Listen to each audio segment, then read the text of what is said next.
of Book 1, Everything You Know Is Wrong, Human Origins.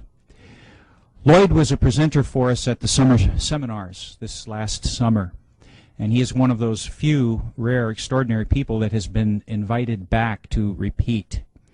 And after you see and hear his presentation, you'll begin to understand why. He, well, he's a friend at this point. He really is.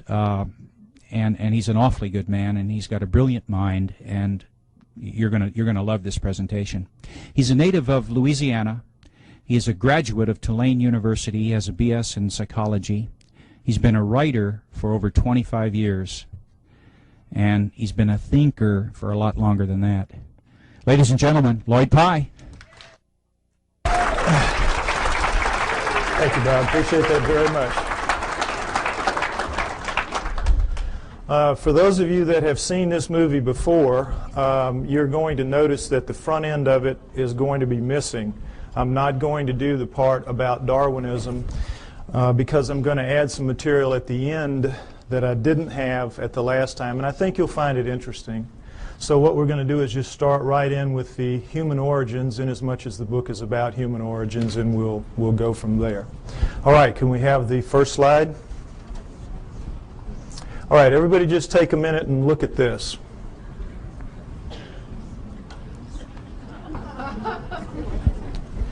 This is, wait, that's right, I don't need to do that. This is what we're all told is how we began as human beings. That we came out of the primordial sludge and step by step evolved into what we are today. Everything in that chain up to us is eat, survive, reproduce. We are, what's it all about? We have that incredible ability to say and think, what's it all about? How'd that happen? That's what this is going to be about. What we're told is, of course, that we're a natural flow of things, and that with this guy right here, we share a common bond that begins between 8 and 5 million years ago. 8 and 5 million years ago. Reason being, we know that we have upright walking primates of some kind or other at around 4 million years ago. So they just jack it back and figure if we're upright walking at 4, we probably split from a common ancestor with the down on all 4 apes between 8 and 5 million years ago. We know we were upright walking at 4 because we have proof of it at 3.5. Next slide, please. These are the famous Laetoli tracts of Tanzania, Africa, discovered by Mary Leakey and her team in 1978. And here you see what they are. We're in solidified ash. We have a large pair here, smaller pair here. We assume it was a couple moving along. And we see the track here in a blow-up is not quite human. It's different in several ways, but it's human enough to make it very clear that we have upright walking bipedal creatures 3.5 million years ago, no doubt, measured by ashfall, which is very accurate. So that's why we jack it back. If we were this upright at 3.5, we had to be upright at around 4, and that's where you get your dates of 5 to 8 million years ago, the split from the common ancestor. All right, now, next slide, please. Here's the depiction of how this happened. The nearby volcano laid out a layer of ash. The creatures go walking along, leaving their tracks. Then another layer of ash comes, seals the layer, and then 3.5 million years later, a rivulet comes through here, cuts through, exposes one of the tracks. One of Mary Leakey's team sees it, and then they peel back the layers until they expose the whole thing. Miracle piled on miracle. It's just amazing, an amazing discovery. Now, the reason I show you this is I want you to notice that all pre-humans that you will see in the books, and go back and you can check, they will show you a head that looks like this one pretty much, grossly primate in its characteristics rather, because that's what the skulls of all pre-humans look like. But then they'll always stick these human bodies underneath those heads. And this is a subtle brainwashing that is performed on all of us to make us think that these are in fact pre-humans, because that's what they're called. That's what anthropologists call them, pre-humans. Now, you can't pretend that those heads are in any way human, so they don't, but they leave the body parts looking, you know, amazingly human. You have the hands coming down mid-thigh, and you know, I hate to say it, but God, this looks a lot like my body right there.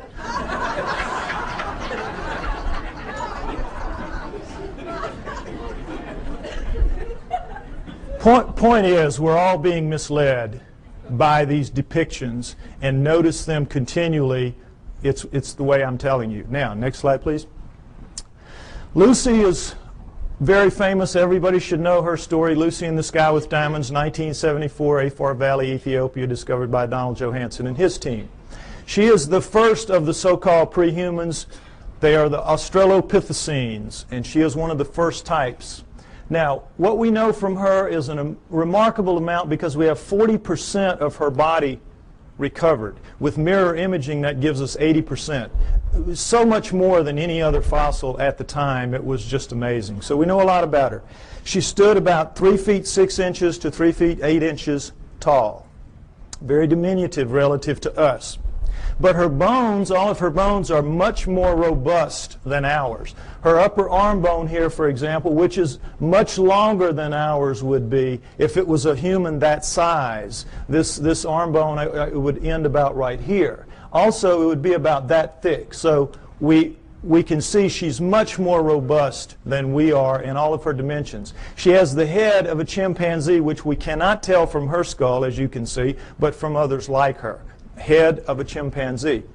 But we do know that she walks upright because we have her hip joint and her pelvis, and we have her, particularly her knee joint, all of which are amazingly human. So we know she walked upright, no question about it. She was an upright walking creature. Just didn't have bones that looked anything like ours, or a head for that matter. Now, one other thing I want to point out about this is the people that are paid to go out and find these fossils, these pre-human fossils, are paid to find pre-human fossils. So what they do is they fudge it every way they can to make them look human, and they always have problems with the arms, because all the arms of the pre-humans are too long from here to here, from shoulder to elbow relative to us. So if you notice, what they did is they fudged this way up beyond where it ought to be to get this up here, so they could get the fingertip down around mid-thigh, when in reality it belongs down around here. Keep these little tricks in mind. This is all part of the subtle brainwashing campaign that is waged against you to make you believe that they're telling it to you straight about how this all happened. Okay, next slide. All right, as I said, these are the first 4 of the Australopithecines, and Lucy is one of the first kind, Australopithecus afarensis. We have Africanus, we have Robustus, we have Boise. All right, we have basically a pair of upright walking chimpanzees, upright walking gorillas. You can see that, length of face, width of face, and sagittal crest, which modern gorillas have. It's that ridge of bone where their muscles attach to the tops of their heads. So from 4 million years ago to approximately 2 million years ago, we have a pair of upright walking chimps, a pair of upright walking gorillas, and that's it. Okay? Now, at 2 million years ago, we have a transformation. We are told it is a transition, that somehow the Australopithecines segued into the next creature, which is Homo. Homo meaning man. You will see they are indeed more man-like than are the Australopithecines, which are clearly primates, upright walking primates. So, we have this changeover from Australopithecines to Homos. We're told that it is a transition, it is a transformation, as you will see with this slide. Next slide, please. Okay, here we go. Australopithecine, early Homo. Notice, if you will, this is not a transition. This would require 20 or 30 gradual changes to get in from this to this. It is an overnight change. It is just sudden. Boom. The Homos are here. I don't mean that like it sounds. Okay, next slide. All right, the Homos are here. Here we go. The Homo habilis, Homo erectus, Homo archaic, Homo neanderthal, and then Cro-Magnon, Homo sapiens, us. Notice Neanderthal man going back and through the Australopithecines don't look anything like us. Nothing. Here we sit right here. Another transition. Now remember, we had 4 million years Australopithecines, approximately 2 million years. There's some overlap in here. And then here, 120,000 years ago only, boom, here we are. Suddenly, overnight, looking nothing like anything that has come before.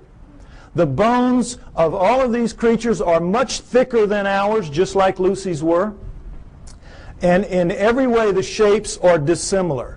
They do not have, it's hard to tell looking straight on, but they have no foreheads. Their foreheads go straight back off their huge brow ridges, neither of which we have. We have nice forehead here. We have no brow ridges. Huge, round, nocturnal vision eyes. So did the Australopithecines. These are primate eyes. Primates have this kind of eye.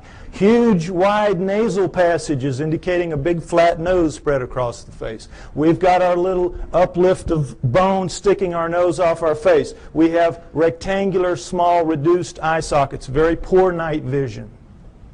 A dramatic change has occurred. The upper jaw sticks off the face. Ours squished in. Nothing like us. Next slide, please. Profiles show the degree of change is startling. Prognathous mouth, no chin. Prognathous mouth even more so, no chin, and then suddenly flat mouth, nice chin. Look at the change through here. Australopithecine, Homo erectus, Cro-Magnon. This is as big a leap from here to here as from here to here in anatomical terms. A light year, a light year. This is not a transition. These are transformations, despite what you are told by anthropologists. Next slide, please. Now, am I making it sound my way just because the heads go that way? No, let's look at a whole body. This is a Homo erectus called the Lake Turkana boy. Homo erectus, Lake Turkana boy.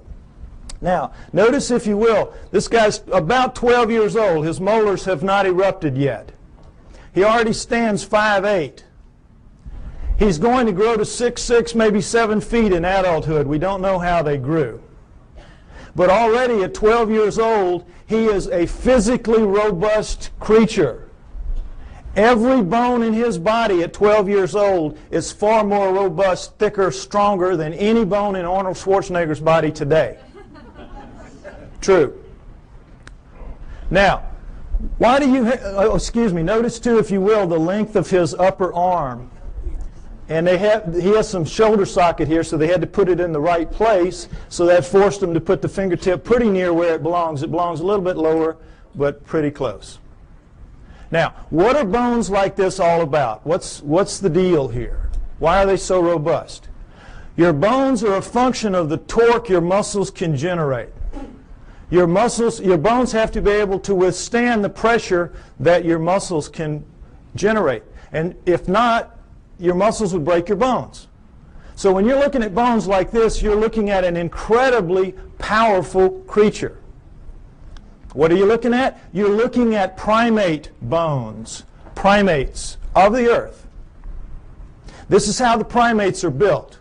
Gorillas, chimps, right on down the line. They are incredibly strong relative to us, are the primates. 5 to 10 times pound for pound.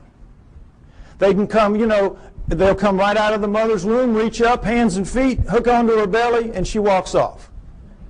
And they can hang on. Anybody's had a pet monkey knows what I'm talking about. Next slide. Okay, this is a chimpanzee minus its hair due to disease, so you can see the musculature in here. And the strength of these things is amazing.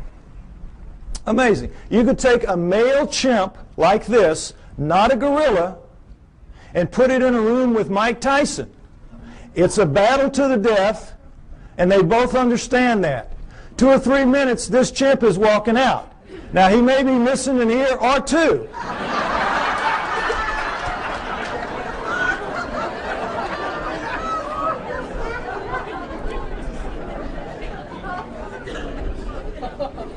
But the chimp is walking out. The chimp can tear him limb from limb, literally, apart. Understand that. Primate strength is nothing at all like human strength. Next slide. Same thing for Neanderthals, our supposedly closest nearest kin until just recently. Neanderthal fingertip bone, human fingertip bone. Segment of Neanderthal thigh bone, human thigh bone. Look at the difference. Not even close. This is quarters to dimes, shovel handles to broomsticks. No comparison. Our supposed, and we used to be told absolutely, they insisted, they swore. We came directly from those guys. Even looking at this kind of evidence, that is what they insisted. Why? Because they have to explain it in terrestrial terms. Understand that science is hamstrung. They've painted themselves into a corner. They have to explain everything in terrestrial terms. They do not allow for outside intervention, whether that outside intervention is extraterrestrial or divine. And so they have to come up with explanations like this to suit the data, which doesn't at all support their conclusions. Okay, next slide. All right, here's the drawing that shows it a little more accurately what the prehumans are vis-a-vis the humans. Notice that in the drawings the hands are down pretty much where they belong relative to ours. Also notice the rib cages are the upside down funnels of primates in the prehumans as opposed to ours. What's the situation there? Well, you can't tell it very well from here, but all of the prehuman heads are stuck on their bodies like that, the way primates are. Their heads are down in on their shoulders. Only we have that elevated neck sticking our head up off of our torso. They also have that extra arm length and that extra power, and so they need a bigger fulcrum up here to wing their arms and do what they have to do. So all of that extra muscle mass plus the head torque down in there squeezes out the room, and so you're going to get that pinched off triangle that primates have. And we, with our shorter, lighter arms and lighter bones, we don't need all that muscle mass, and we got our heads sticking up, so we have a completely different rib cage. I want you to understand that. Now, the main thing to understand here is there is not a single human bone in the so-called prehuman fossil record. The main thing I want you to understand, there's not a single human bone in the so-called prehuman fossil record. And guess what? Anthropologists will not argue the point with you. An idiot can see it. An idiot can see it. All you got to do is point it out to them. Well, they know that. So they say, you're right, you're right. There's not a single human bone in the prehuman fossil record, even though we insist that these are indeed prehumans. The reason we can get away with this is because we're going to put somebody right in here that's going to show a transition between these guys, and that is the missing link, the famous missing link. You've all heard about that. This is what it is. This is the thing that's going to stand right in here and miraculously show a smooth transition from this to this. Well, I tell you what, if the missing link was here today, he would need about 20 or 30 cousins standing right beside him, showing enough gradual transition to make this plausible. You don't just get one missing link. You need dozens to make this theory work of gradual transition, the Darwinian paradigm. And they don't even have so much as a fingernail, not a fingernail, of the missing link. Which leads us to conclude that Charles Darwin is a blowed-up peckerwood.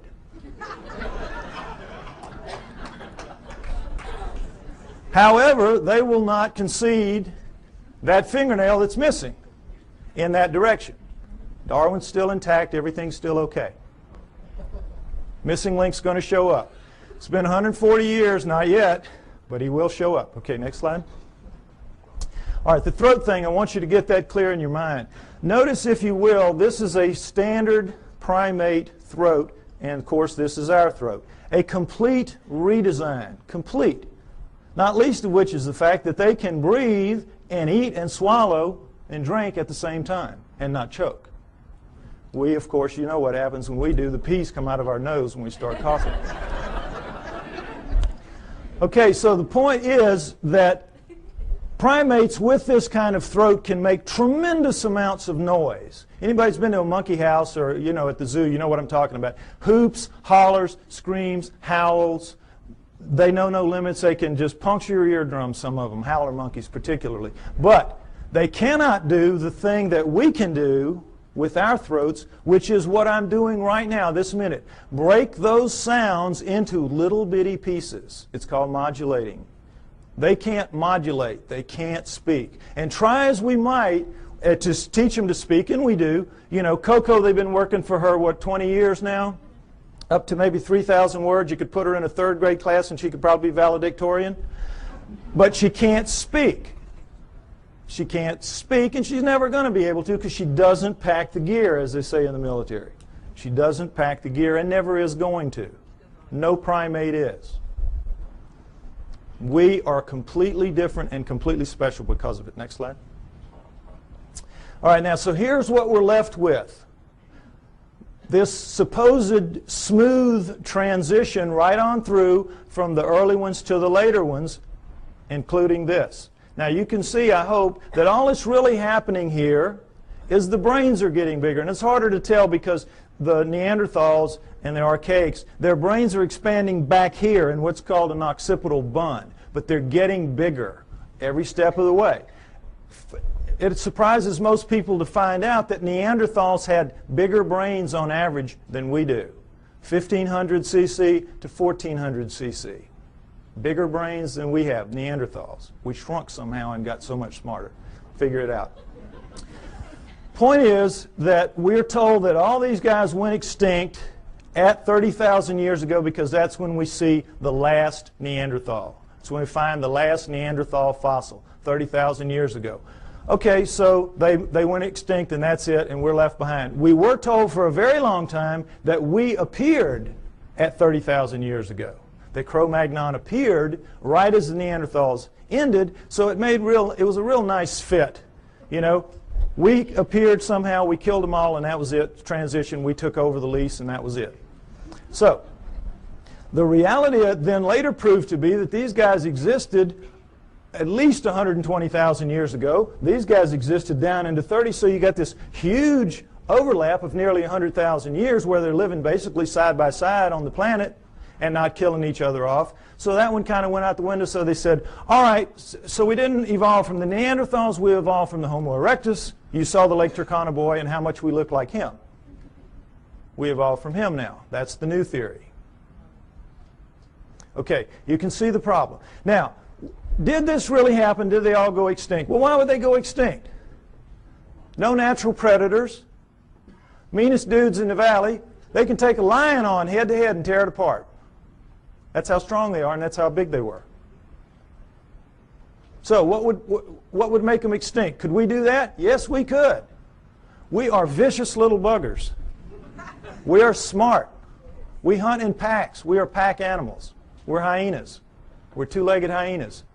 And we have a savage territorial imperative. Together, we could kill any of them. One-on-one, they just pop our heads off like a pimple.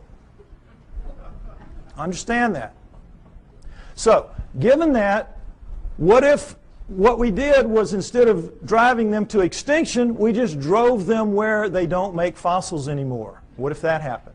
Is that a plausible scenario? Let's take a look at it. All right.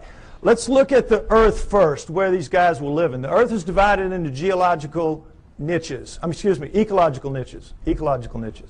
You have the prairies, the savannas, the grasslands, the lightly wooded areas, primo niches. That's where everybody like us would like to live. You know, it's comfortable. The not so nice niches are the heavy, deep, dense forests, jungles, swamps, bad places like that, where we kind of live on the edges, but we don't really live in the heart of darkness. We think we do, but we don't. So, what if these guys lived in the primo niches, which they did because they were leaving fossils? And guess what? You leave fossils in the primo niches, in the prairies, savannas, grasslands, lightly wooded areas. Why? Because it's very unique that a fossil gets formed of this kind, because you have to die in very specific circumstances. You have to get caught in a flash flood so that your body is washed away, covered up by mud, so predators can't get you. Your flesh rots off, the minerals leach into your bones, and you become stone and you become a fossil. Or you get killed at the water hole. One day you're really tired, you're really hot, you're not paying attention, you go down to drink, the lion jumps on your back, kills you right there at the edge of the water hole, and then the wildebeest herd comes up behind him, run him off, stomp you down into the mud, and now same process. You're covered by mud, your flesh rots off, your bones are, the minerals leach into your bones and you become a fossil, and that's it. And that's pretty much it. It's very hard to form a fossil otherwise. And so we see how miraculous that process is just to make them in the first place, and then millions of years later it washes up, or whenever it washes up, and somebody sees it that knows what it is and can recognize it and can save it. It's miracle stacked on miracle. That's why they're so few and they're so rare and they're so precious, because of that. Now, understand this, that in the deep woods and jungles of the world, they don't make fossils. Doesn't happen. You get your water out of the environment. You don't have a water hole. You get out of your food and things like that. It will surprise you to know that there is not, to this day, a single solitary fossilized bone of a chimpanzee in the world that we know about. They just don't make fossils. So, instead of them all going extinct, why don't we just postulate that they lived in the primo niches? This guy arrived sometime prior to 120,000 years ago when he starts leaving fossils. And he issues an eviction notice to all of these. Get out of town. We're here. We're taking over. And they do. And there'll be some skirmishes. They'll kill a few of them. And these guys, you know, they're not that stupid. They'll figure it out. These guys are bad news. We got to move. And because they're adapted to the planet, we've seen the millions of years they're here, they're adapted to this place. They can go pretty much anywhere they want to, and so they do. They just walk until we don't chase them anymore, and that's into the deep woods and the jungles of the world. And if that scenario is true, and I postulate that it is, then it would explain the hundreds and thousands of stories that we have from around the world of what? Upright walking, hair-covered creatures living in the deep forests and jungles of the world, every continent except Antarctica. The hominoids. It explains the hominoids. You with me? Okay, next slide. Let's take a look at a hominoid. Here we go. This is a statue of a Bigfoot Sasquatch type, carved Willow Creek, California. This gentleman's about 5'7". I'm 5'11". You can figure that if that thing was here, his head would be up about right here. Okay? There are 4 kinds of hominoids. 4 kinds. We know of 2 in the West primarily. Sasquatch, Bigfoot, this kind, abominable snowman, Yeti, and then there are 2 other kinds that are dominant in other parts of the world that we don't know very much about, the Almas and the Agagwis. Okay, now we're going to go over them. They're pretty much the same except for size. All right, the Bigfoot Sasquatch kind, as you see, 7 to 10 feet tall, 700 to 1,000 pounds on average. The giants, the big ones, the ones you hear the most about. The abominable snowman Yeti, man-sized, 5 to 7 feet tall, 300 to 600 pounds, lives exclusively in the Himalayan ranges as far as we know. Taken together, those 5 ranges are as big as the United States, plenty of room to roam, but they are not on all continents. The Bigfoot Sasquatch kind is. The third kind, Almas. The Almas. They are found primarily in the mountains of southern Russia and western China, the Pamirs and the Caucasus, and the Altais and the Tian Shans. But they are also elsewhere in the world, including in the United States. Man-sized again, 5 to 7 feet tall, 300 to 600 pounds. Fourth kind, the Agagwis, about 4 feet tall, weigh about 200 pounds, the pygmies of the group. All right? Now you might remember, ironically, there were 4 Australopithecines, 4 early Homos, and what a surprise, there are 4 types, basic types of hominoids. Interesting, isn't it? Now, what they are is this. The Bigfoot Sasquatch kind live in what is called lower montane forests. Now, in mountainous terrain that are covered by trees, and if you've done any flying in the Pacific Northwest, you know what I'm talking about, the lower trees are called lower montane. As you go up, you get into upper montane. The Bigfoot Sasquatch lives in the lower montane. The abominable snowman lives in the upper montane forests of the Himalayas. You get the idea, abominable snowman, he lives up in the snow. Nobody lives in the snow. There's nothing to eat there. They live in the upper valleys, and you see them occasionally as they cross from one valley to the other by going over a mountain, the snow part of it. Okay, now the Almas also live in the lower montanes, but they're more flexible. They also seem to be the smartest, and this is not to say they're anything like us. They're just very smart animals. The Almas are. I think they're going to prove out to be living Neanderthals. The evidence is strong that the Almas are living Neanderthals. Okay? The Agogwes, the fourth kind, the pygmy kind, live in the jungles of the world. That jungle band that goes through South America, Central Africa, and Indonesia. That area. They, of the four, have reddish, russet-colored hair, like orangutans, which also live exclusively in jungles around the world. The others have dark browns and blacks, their body hair, covered with hair. Whenever anyone sees them, their characteristics are described consistently the same. Wherever in the world, whatever kind we're looking at, when the person sees it, and frequently this is some very, very isolated native who doesn't even know that the rest of the world is out there, much less that these things are seen on other continents. And when they describe them, they always describe them the same way. They say, no forehead, huge brow ridges, big round deep set eyes, big flat nose, although this one isn't so big, but big flat nose up against their face, mouth sticking off their face, no chin, head tucked down into their torso, very long arms dangling around their knees, very thick, muscular, robust bodies, and covered with hair from head to toe. Now, take away the hair, and what did I just describe to you to a T? The pre-humans. Am I right? You saw the skeletons. You saw the bones. The pre-humans. What does this lead us to believe? The pre-humans are the hominoids. The hominoids are the pre-humans. The pre-humans are the pre-hominoids. It's their ancestors, not ours. It's clear to anybody that will look at the evidence. The so-called pre-humans are, in fact, pre-hominoids. Now, it's easy for me to stand up here and say this. What's the proof? Well, let's start right here with their feet. They leave tracks. All around the world they leave tracks. We have upwards of 10,000 or more photographed, plaster casted, or both. No question about it. And guess what? They're all fakes. All of them. Every one of them is a fake. Problem being, it's not that they are really in fact fakes. They just can't be real. They can't be real because not only is Darwin a blowed up peckerwood, all of his followers are. And they don't want to be that. So these cannot be real even though they are. Now, is it possible that they could all be fakes? All these tracks could be fakes? Could they fool everybody? No. Why? Because we know a lot about it. Let's take a look. There's a science called ichnology. And what an ichnologist does is he studies the tracks left in fossils by creatures going millions of years back. Show them a fossil, they can look at a print or a track or anything, they can tell you what made it. There's a whole science to it.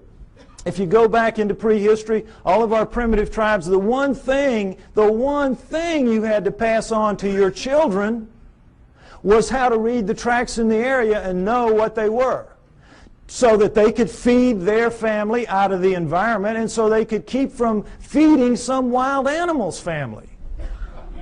Very important. If you took everything we knew about, remember Tonto and those Indians, boy, they could just smell a track and tell you 20 things about what made it. We know about tracks.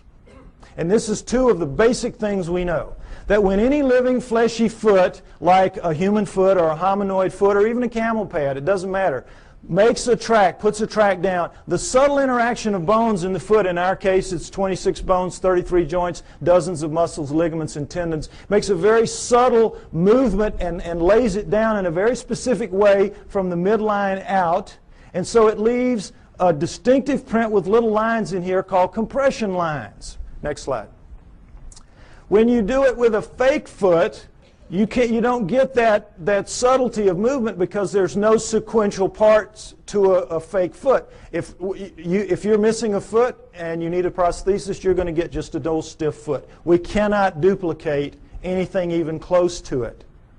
Anything even close to a real foot. So whether this is plaster or rubber or plastic or wood, it doesn't matter. If you're making a fake foot, it's going to be of a piece, and so when you put it down into the medium, you have to stamp it or press it as a whole, and in doing so, you get a very distinctive look to that, and it's a little ridge here with cracks on the top and the outside that's an impact ridge. So we have compression lines and impact ridges. Now, I can give this little lesson to a class of first graders, lay down a bunch of tracks here, real and fake, give them a magnifying glass, and they will not miss one. They will not miss one.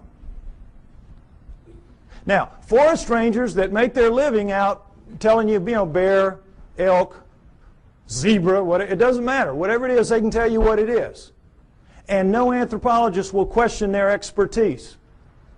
But if they see a hominoid track and they say, oh, boy, that looks real to me too, the anthropologist say, well, you don't know what you're talking about there. You don't know what you're talking about there. That one's fake. You're wrong there. See how absurd it is? And for the most part, you believe it because you don't expect them to lie to you. You don't expect them to have an agenda that they're maintaining.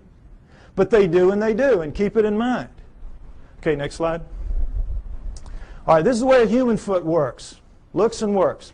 This is, of course, a good foot, not a flat foot. This is a typical human foot with an arch.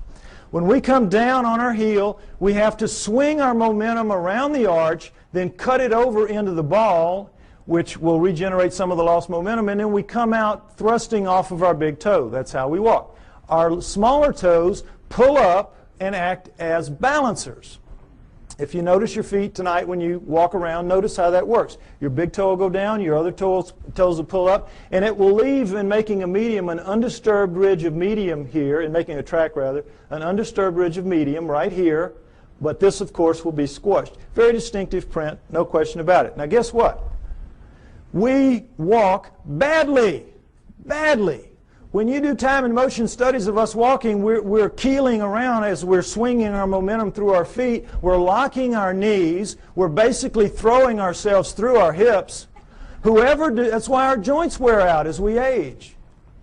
Our knees and our hips. We're using them badly. We walk badly. Whoever designed us needed to go back to the drawing board a couple of times more. They got lazy. It was a mistake. Okay. With that in mind, next slide.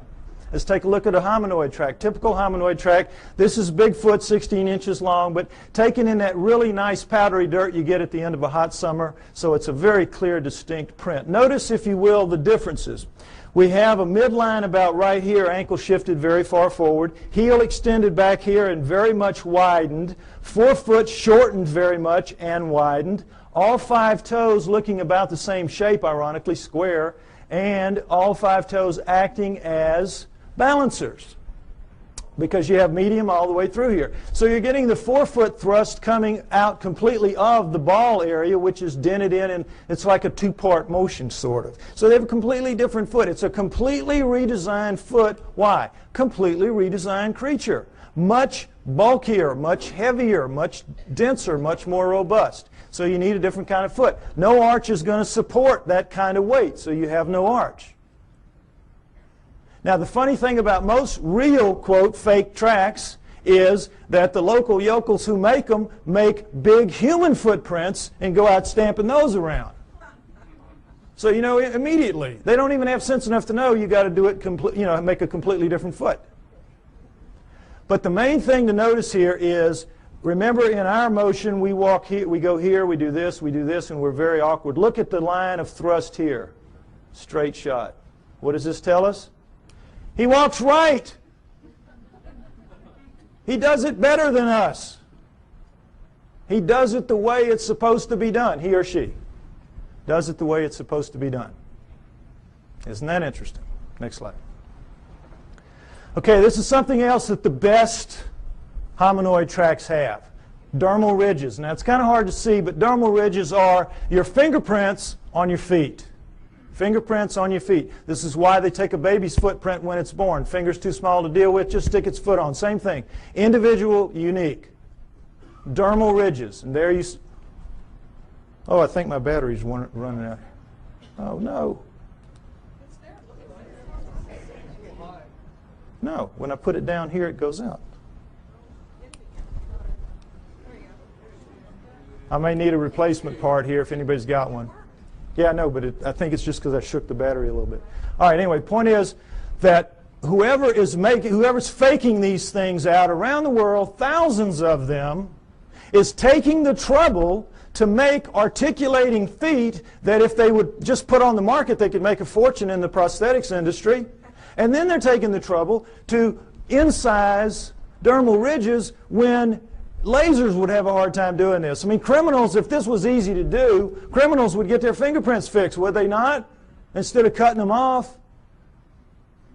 Lasers really couldn't do this kind of work, I don't believe. Oh, okay. Okay. Thank you. No, I got it. I'm going to go with this one for now.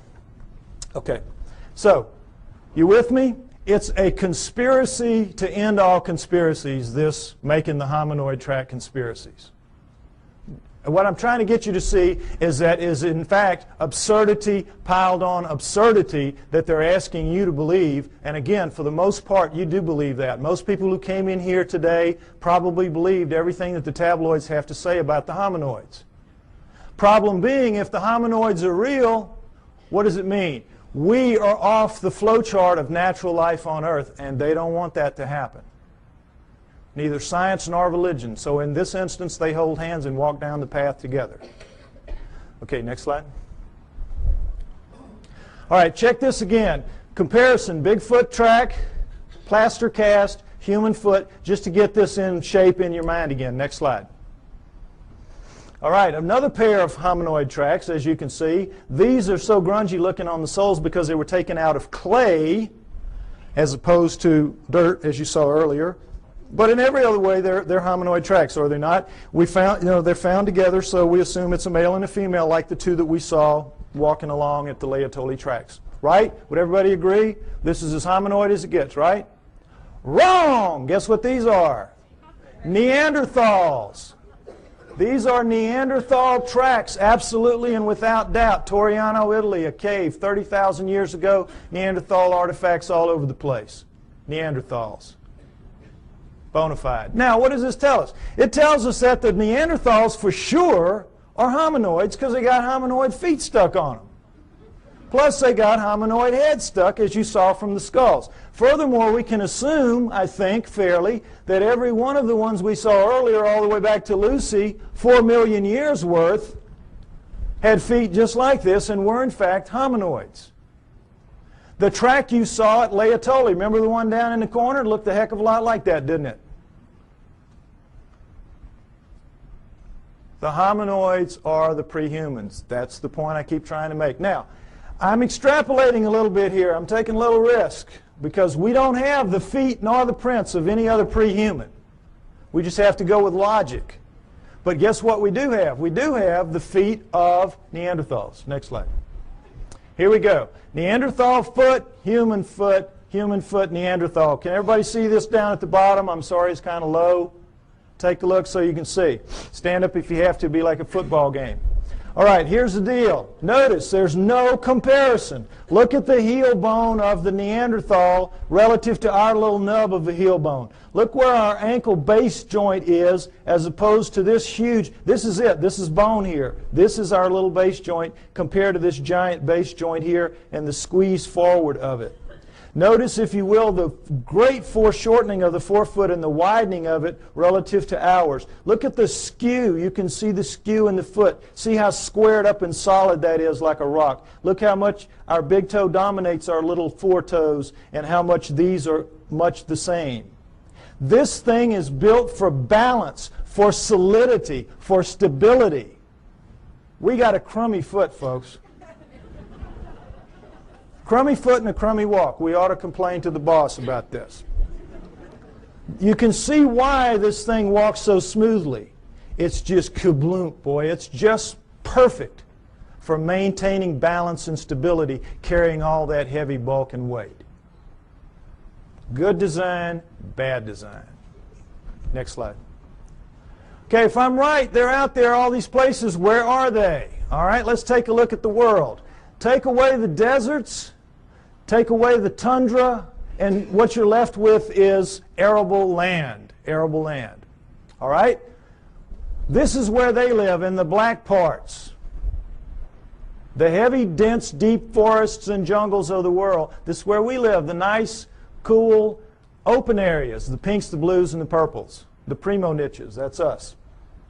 All right? Now, Broken down, that is 55% for us, 45% for them, moving toward 40% for them. As you know, we're cutting down forests like crazy. It used to be 55% for them, 45% for us, 500 years ago, approximately.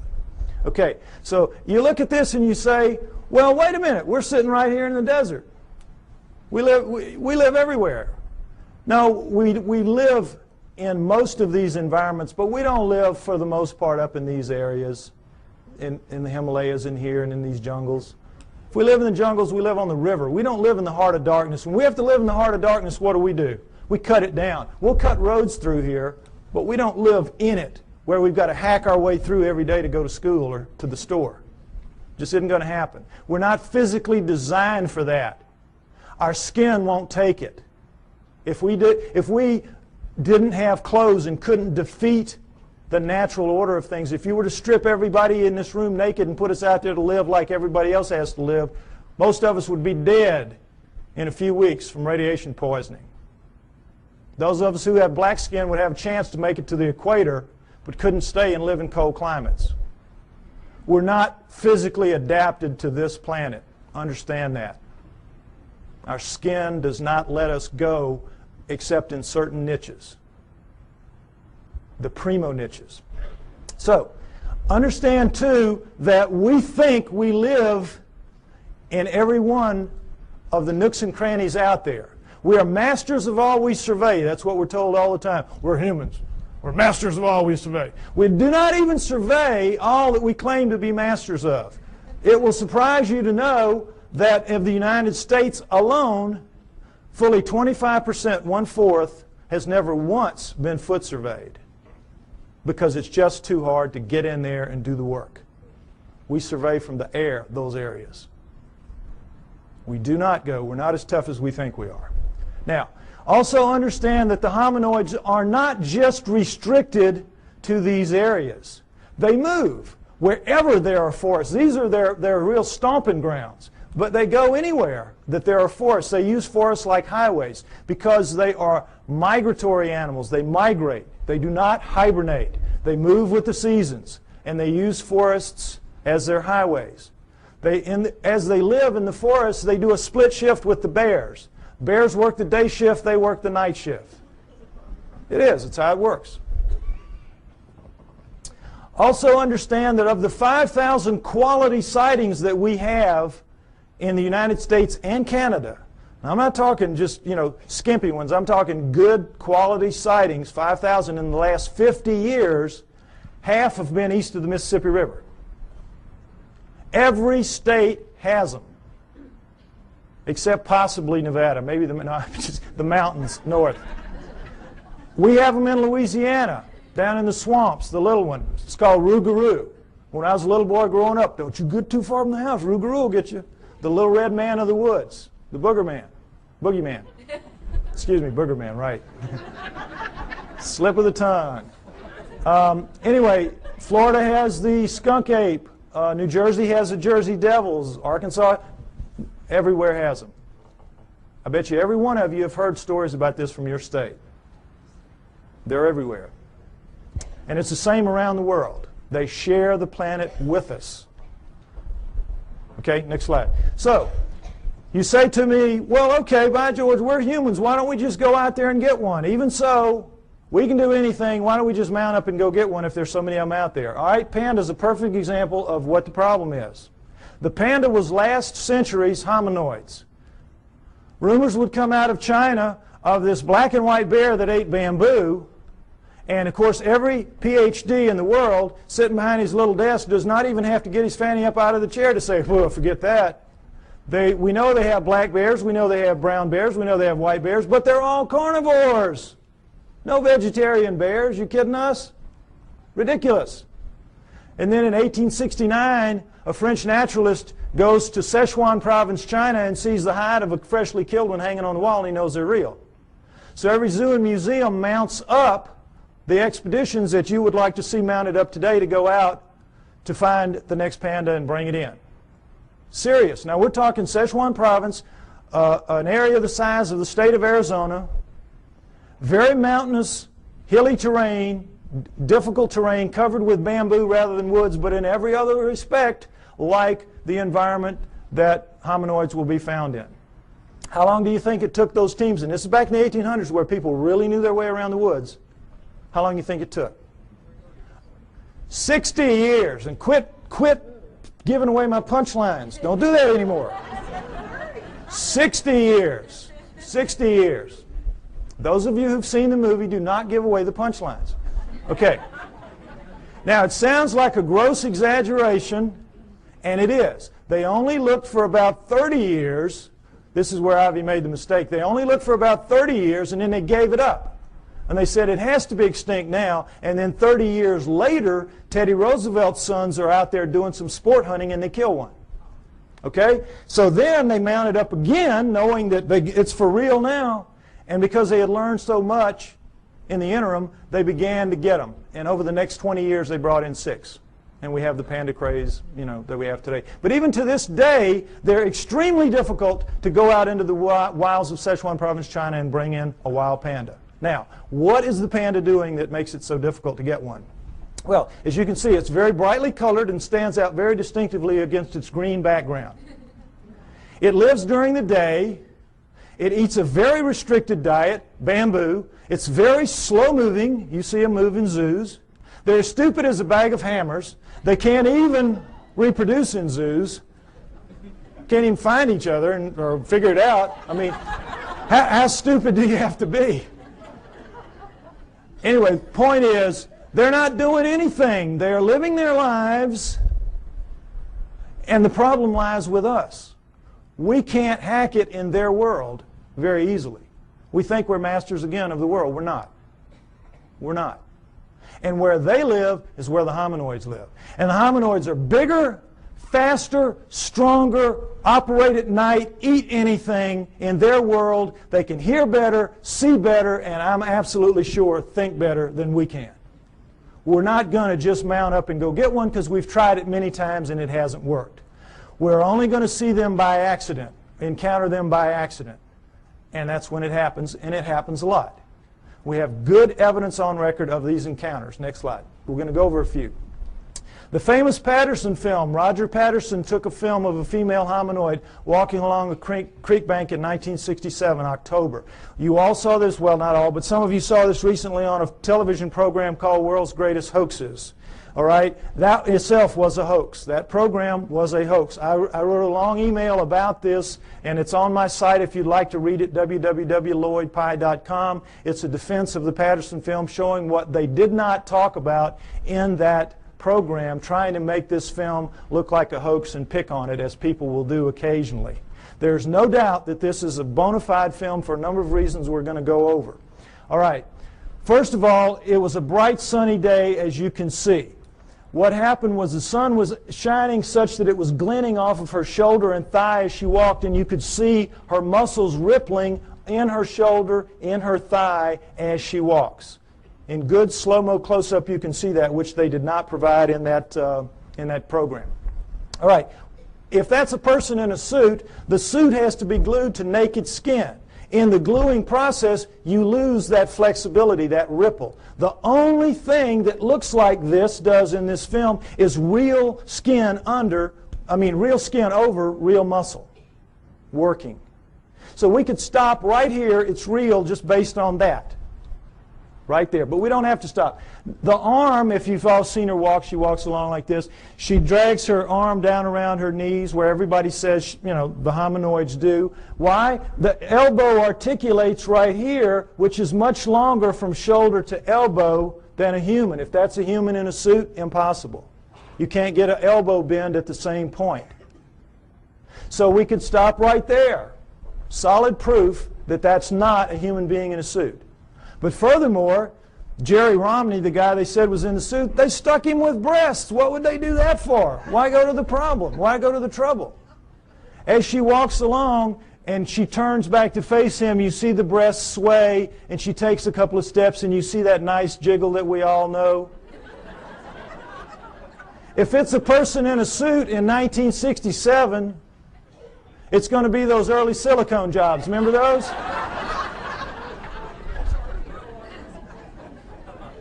Absolutely real right there. Furthermore, she left tracks in the hard-packed sand of the creek bed. 1 inch deep. We have pictures, we have casts. That cast you saw earlier of the cast in the foot, that was her foot. No question, inch deep, walked a 200-pound man beside her not long after. He sank about 1/4 of an inch. So we know that as she stood there doing this, she weighed 600 to 800 pounds. Fake that. That's got to be a real lead-lined suit. 600 to 800 pounds as she walks. So we know that it was a legitimate film. Furthermore, as they pointed out in the program, with the fake films, they can never tell you where it happened and who did it, who took it, because they don't want that guy to be grilled and they don't want experts to go and measure one limb here and know how tall it really was. Well, what Patterson did was he went right out fast as he could and begged every expert in the area that he could call, every anthropologist and zoo person, come out, bona fide sighting, please bring dogs. And you don't want to bring dogs because these things have a very powerful body odor that even tracking dogs will recoil from. If it's a person in a suit, it's like the suit's not even there. The dogs are after it. Patterson did, of course, no expert came. Needless to say, they never do. You can't get them to go because they know what will happen. A young man named Grover Krantz went out early in his career as an anthropologist, took a look at one, and he said, it looks real to me. And it's 30-some-odd years later, and I think he's still trying for tenure. They've made a tremendous example out of Grover Krantz for what happens to people who side with the enemy in this issue, which is a very volatile, very sensitive issue. Okay? So no experts would come, needless to say. Patterson did everything right that he could except film something that could be real. Other than that, he was great. Okay, next slide. A man named Albert Ostman, picture taken in 1957, talking about an event that occurred to him 33 years earlier in 1924 when he was a young man, a timber cruiser in the woods of southern British Columbia.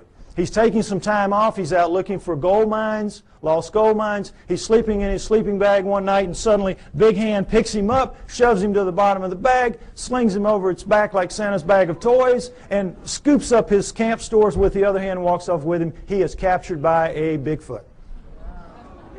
He has marched for about an hour. He's got barely enough room at the top of the bag to breathe. The hand couldn't get quite around the bag, so he had enough room to breathe, but he stuck down the bottom of it.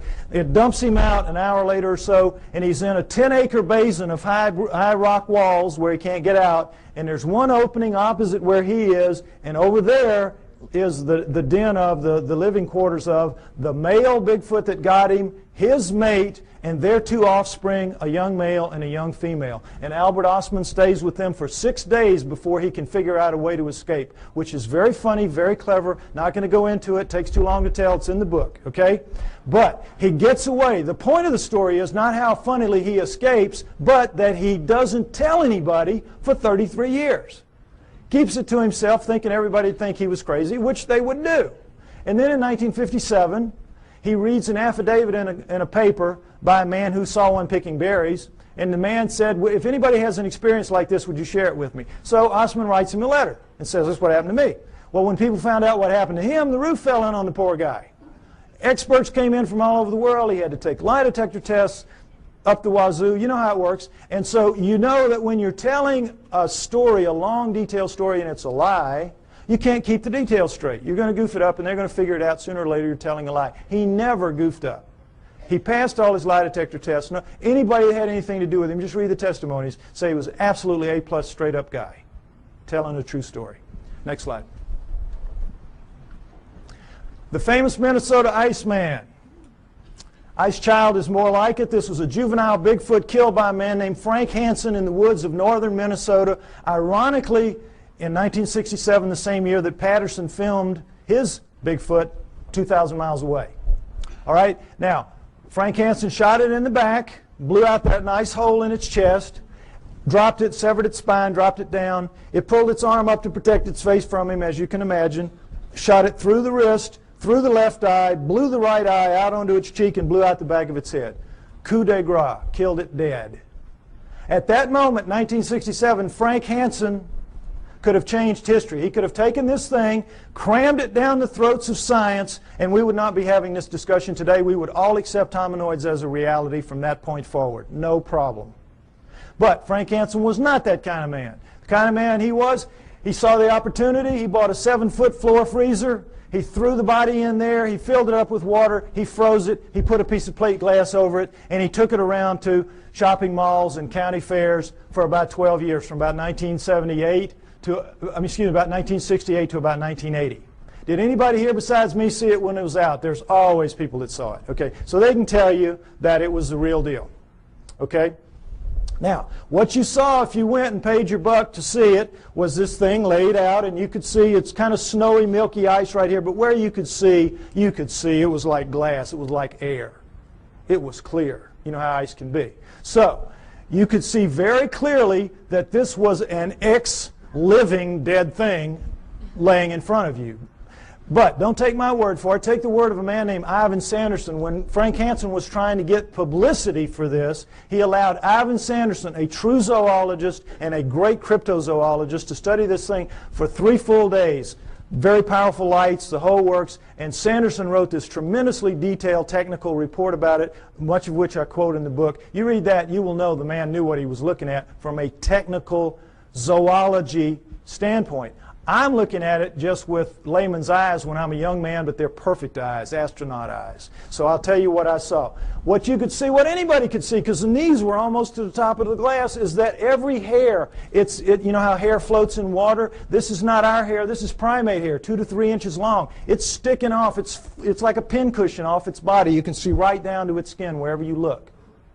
And wherever you look, you're looking at what amounts to a small pencil lead hair, round, tucking into a pore, perfectly tightly round. Wherever you look, millions of them, wherever you look. Now, what we're told is this was just a wax and rubber dummy made up by a charlatan who was out to just take advantage of people, right?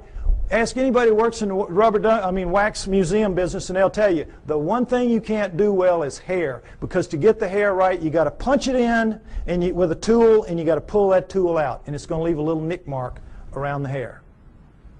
None of that in this creature. None. But the thing that really impressed me the most, and I'm sure everybody else will verify this, is, you know when you kill a deer or something, you let it bleed out, but for a long time after, it oozes that pink kind of fluid. You scrape your elbow, for women who don't deer hunt, scrape your elbow, you know, and after a while you're still oozing that pink sticky stuff. Well, it was still doing that when he froze it, when he put the water in. So as the water was freezing, that stuff was coming up in tendrils, ribbons, pink ribbons of that sticky, oozy stuff, coming out of every wound, out of there, out of the mouth, out of the nose. You know when you have a traumatic head injury, you bleed out of your nose and your mouth as well, out of both eye sockets, out of the wrist. Little pieces of bone were sticking out of the wrist. Every one of those, and those ribbons went from down as deep in the holes as they could get up to the surface, and they spread out in little pools, little circles at the top of the ice. Now, I defy anybody making a fake to even think to do that, much less pull it off and make it look so real. This was the real deal. Next slide. Perhaps the most interesting story of them all, Zana from Russia, an Alma. Remember I told you that the Almas were also man-sized, 5 to 7 feet tall, 300, 600 pounds, and they're dominant in Russia and the Orient? This is Alma, the living Neanderthal. This is one of them right here. This is Zana is an Alma, was an Alma. Now, understand this. In the Orient, the tradition when one of these things is captured, for whatever reason, was to kill it immediately, desiccate its body and sell its body parts for medicine, principally aphrodisiacs. That's the Oriental tradition. In the Russian area, though, when they would be captured, male or female, they would be used as slaves, physical slaves, held, spirits broken in these primitive villages where they would be, and they would be used to carry wood, fetch water, do the haying, all the heavy work nobody really wants to do. Make the slave do it. And so that became their fate. And for females, another aspect of it was they had to become the sex slaves of the men of the area. And that was one of the other great advantages to having a female. And so this is the fate that befell Zana in about 1850. She was captured as an adult in 1850. We do not know how old she was. She was an adult. She was taken to the village of Takina, where they kept her in a hole for about 3 years until her spirit was broken enough to let her wander around. She was dependent on them for food, and then they began to train her to fetch wood, fetch water, do the things that she had to do. And she became like the village pet for 40 years. She died in 1890. Now, how do we know this? Because in the Orient and Russia, they don't have the same tradition that we have. They're very old countries. They've been living with this for a very long time, for centuries. They know they're real. They send researchers out taking information about it. They send teams out trying to find them, or they used to when Russia had money. They don't now. But this was done in the mid-1970s. Excuse me, I'm sorry, mid-1960s. This research was done in the mid-60s. So, in the mid-1960s, this is an area of Kazakhstan where she lived, where people live very long lives. You know those places in the world where people live up around 120 years old? So they had over 100 people above the age of 80 that had known her quite well in their youth. There were 10 still alive who had attended her funeral. So they were able to get tremendous corroborative evidence, corroborative testimony about her lifestyle, and everything about her from all these different people, so we have an amazing view of what she was like and what her life was like. Again, a lot of which I go over in the book. But the main thing is that she never learned to speak, but she learned the language. They could talk to her and she'd know what they meant. And while there, she gave birth 8 times to hybrids with men of the village. 8 times. Killed the first 4 accidentally because her kind apparently washes the newborn off immediately. She would take it to the freezing glacial river that ran through the village, and because they had so much human in them, it would kill them. So the last 4, the village women took them from her at birth and raised them on their own because they looked so human. And every pair of hands was very valuable in one of those primitive villages like that. And so they raised them up, and they became Russian citizens. Married, had children. Her great-grandchildren are alive in Russia to this day. I know, it's an amazing story. Now, what do people say about her children? Well, everybody said that they were indeed taller than most, bigger than most, a little more robust than most, but not giants, not superhumans, just strong, you know, big and strong people. Darker skinned than most, but not truly Negroid. Hair like, you know, everybody, but not covered in hair like she was. Average intelligence, not wizards, not stupid. Ugly enough to make a freight train take a dirt road. Unfortunately for them. But they could speak. That's the key. They could all speak. They had very high-pitched voices, but they could speak, which allowed them to integrate into the community as humans, even though they were clearly not quite humans. So the researchers were real excited to get all this information. It's like, wow. And they knew where she was buried. She was buried in the village cemetery. Unfortunately, this is a Muslim area. They don't mark gravestones there. So they knew she was in the village cemetery, which had existed for centuries, and they couldn't say just where because of the 10 people that were alive. They all had different memories of where it had been. Who knew that 70, 80 years later somebody was going to care? So they couldn't decide. They couldn't, and they would have had to bulldoze the whole thing. The village wouldn't let them do that. So somebody says, well, guess what? Her youngest son, Kvit, died in 1954, only 10 years prior to this study. So they said, we know where he is. We'll let you dig him up. So, boy, they dug him up. Her youngest son, Kvit. Now, before we look at his skull, I want to say again, remember, Neanderthals had bigger brains than we did, and they carry them, we do rather, than they carry them in a bun in the back of their head called the occipital bun. All right, let's take a look at Kvit's skull. Here you go, right here. Notice, if you will, that's a remnant of an occipital bun right there.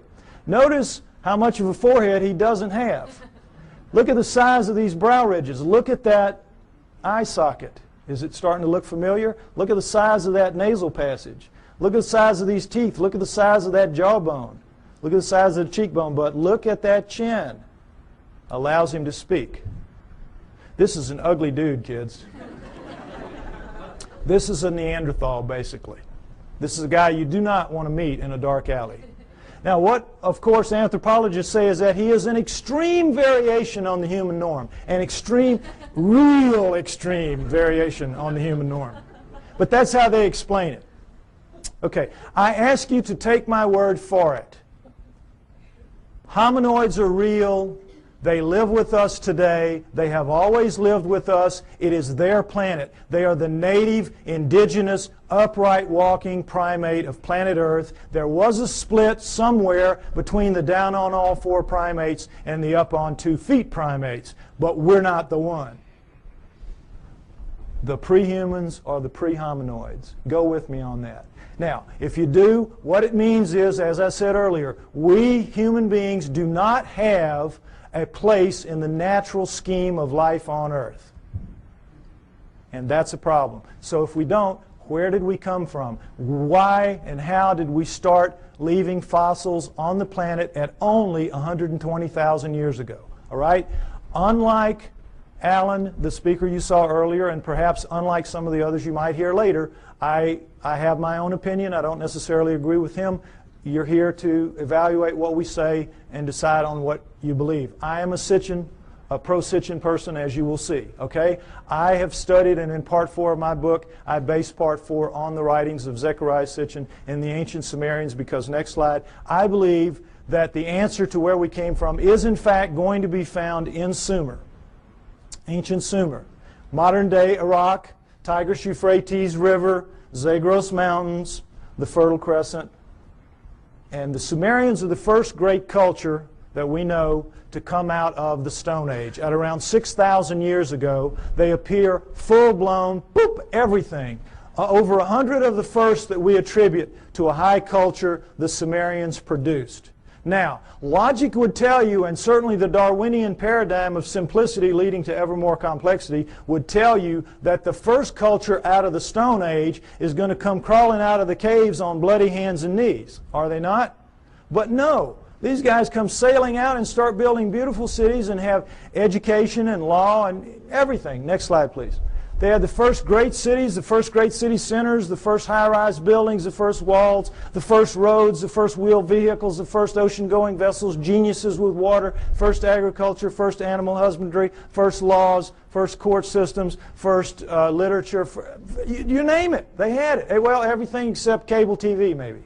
I mean, they had it. They were great. They were a fantastic culture.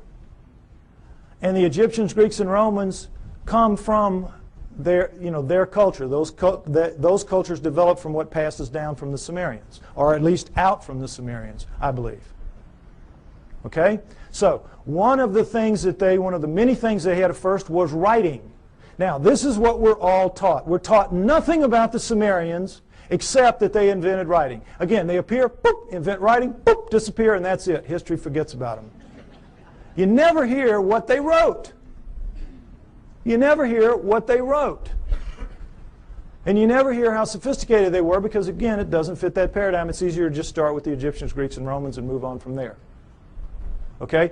What they had to say, next slide, in their writings, their writing, by the way, was cuneiform, very sophisticated math-based writing. And, by the way, their mathematical system, called sexagesimal, based on the number 60, is better than ours for using very small numbers and very large numbers. And they kept time around the great year, 26,000 years. How'd they figure that out? Among other things. But in their writings, most of it is like these little hand things where it's just bills of lading. I sell you this. I'm buying that from you. It's like our paperwork. But they have a lot of them, about 5,000 of the 100,000 or more that we have, that have to do with stories of their cosmology, their cosmogony, their history, where we came from, how the solar system formed, and all that. And that's what we're going to go over, what they had to say. Where did it come from? Well, originally, when these things were being translated in the late 1800s, early 1900s, when the translators would read what they'd have to say, it was like, oh, come on, forget about it. Put them in the myth. These are myths. They have to be myth. It can't be true. And they put it in the myth pile, which Alan was talking about, myth. So, Zechariah Sitchin, a man named Zechariah Sitchin in the 1950s gets the idea, wait a minute, how does the first culture get a myth? Who hands it to them? Good question. Why didn't anybody else think of that? So, he assumes it has to be a history. They have to be telling a history, which then later gets distorted perhaps as myth by later cultures, but the first one's got to be a history. So he goes into the myth pile with that attitude and comes out with 8 books at this point called the Earth Chronicles series, which I use as the basis for a lot of what you're going to see here now for a while. Okay? We're going to go over what the Sumerians had to say, boiled down. Part 4 of my book is basically the cliff notes to Sitchin's work. Any of you that have tried to read it, you know it's a slog at points. Okay, I tried to make it as easy as I could so at least you have the cliff notes to go in and try it again. All right, next slide.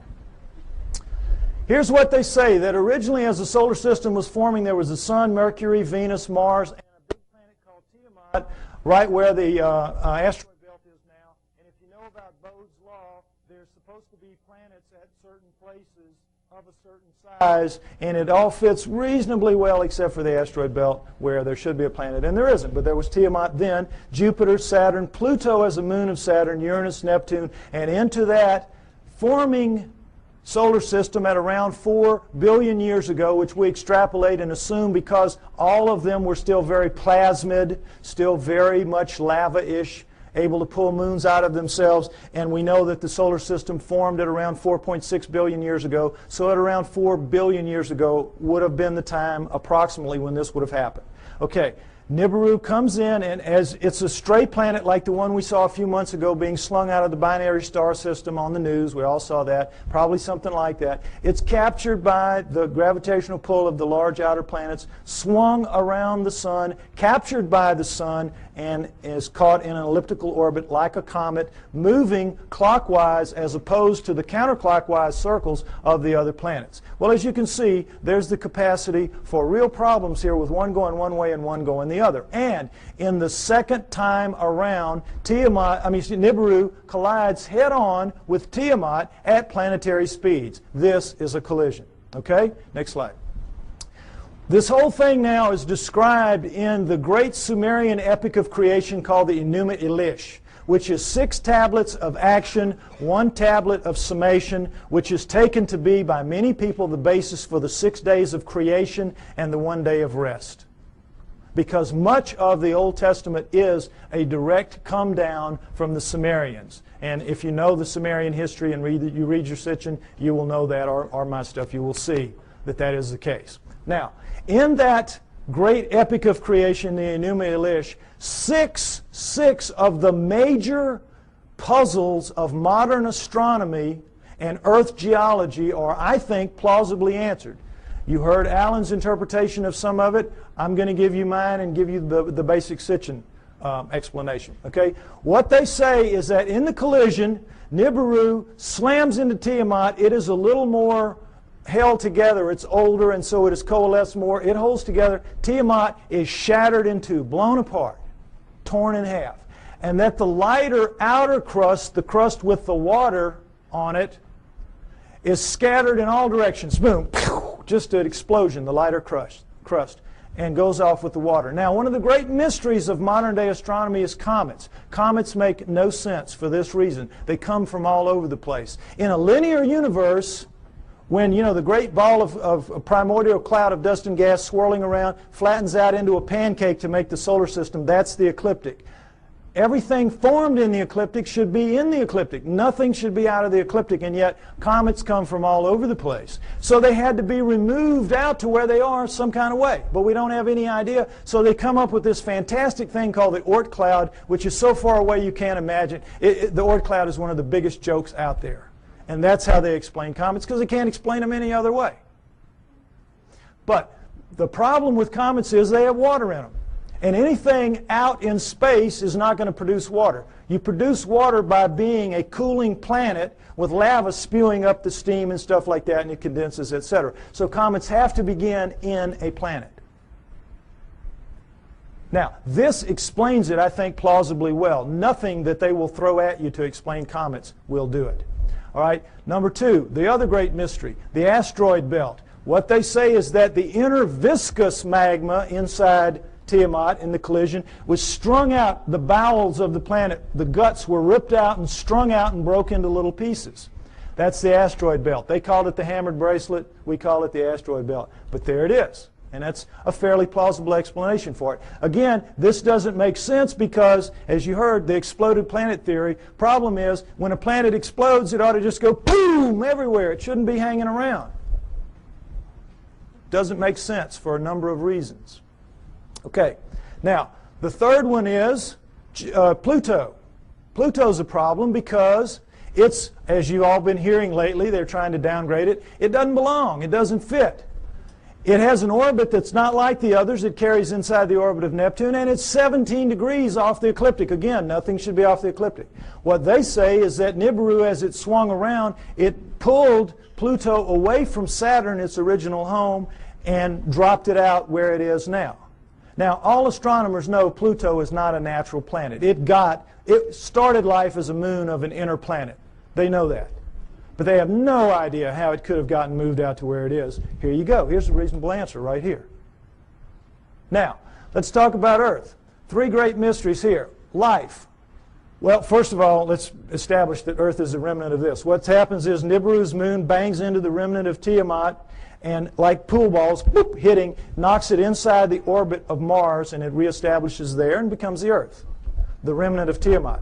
Now, Earth has one great mystery is life. How did life come to be? Life appears, despite what you're told about the lightning bolt into the primordial soup and all that, forget it. That's just a joke. That's just a fantasy fairy tale to tell people that don't want to know the truth and to tell kids in school. That's what they're teaching to this day. We know very well that the first forms of life to appear on Earth appear suddenly. They're very sophisticated bacteria, prokaryotic bacteria, and there's not one, there's two kinds, and they appear at around 4 billion years ago.